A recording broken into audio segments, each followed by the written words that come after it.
recommendations to strengthen the supply chain is a collaboration between industry and government to identify at-risk products. That information can then be shared with developers and suppliers.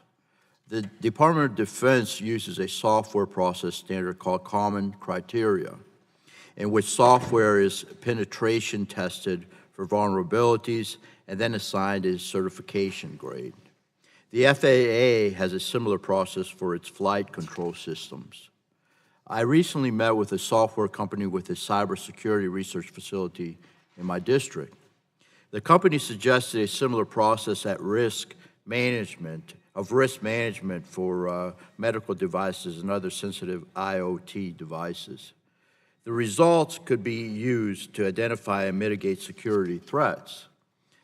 Interestingly, because it is a process and not a regulatory standard, it can evolve with new technologies and threats. So, Dr. Clancy, is this something that aligns with your thoughts on government collaboration?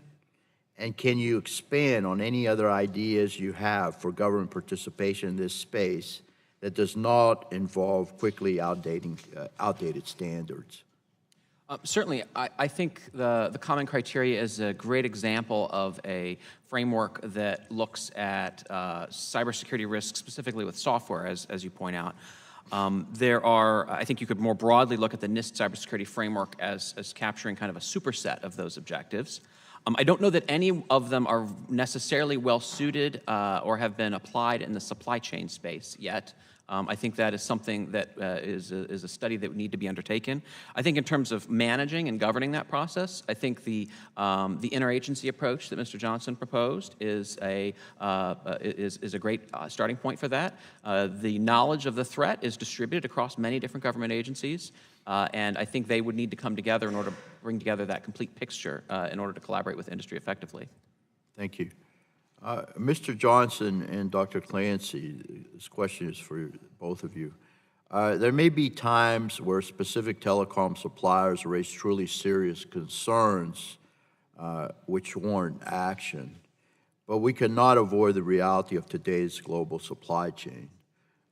Where do we stand if we cannot adequately respond to threats that arise out of such a global supply chain? We'll go with Mr. Johnson first, please. I understand your question is, given the interconnected, complex nature of the global supply chain, how do we identify particular threats? Yes.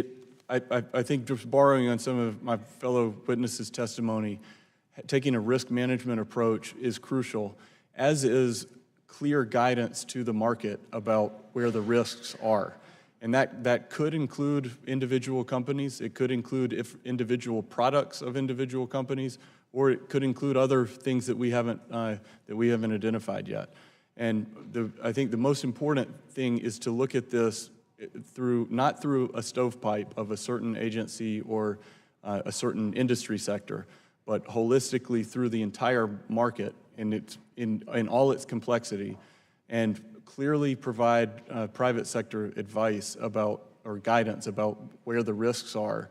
And this process needs to include their take on it. Where do they see the risk, and where do they see, what do they see as how to do supply chain risk management and trusted suppliers, and then create this positive feedback loop that continues to inform the market about what's good and what's trusted and what's not.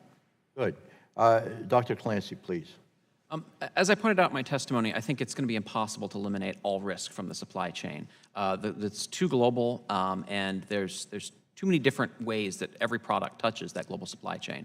So again, risk management is critical. You have to pick the areas where there's the most risk in terms of bad actor behavior, and the areas where there's the most criticality in terms of our critical infrastructure, and start there, and then work your way down. Okay, very good. I yield back, Madam Chair. Appreciate it. Ms. Dingell, you're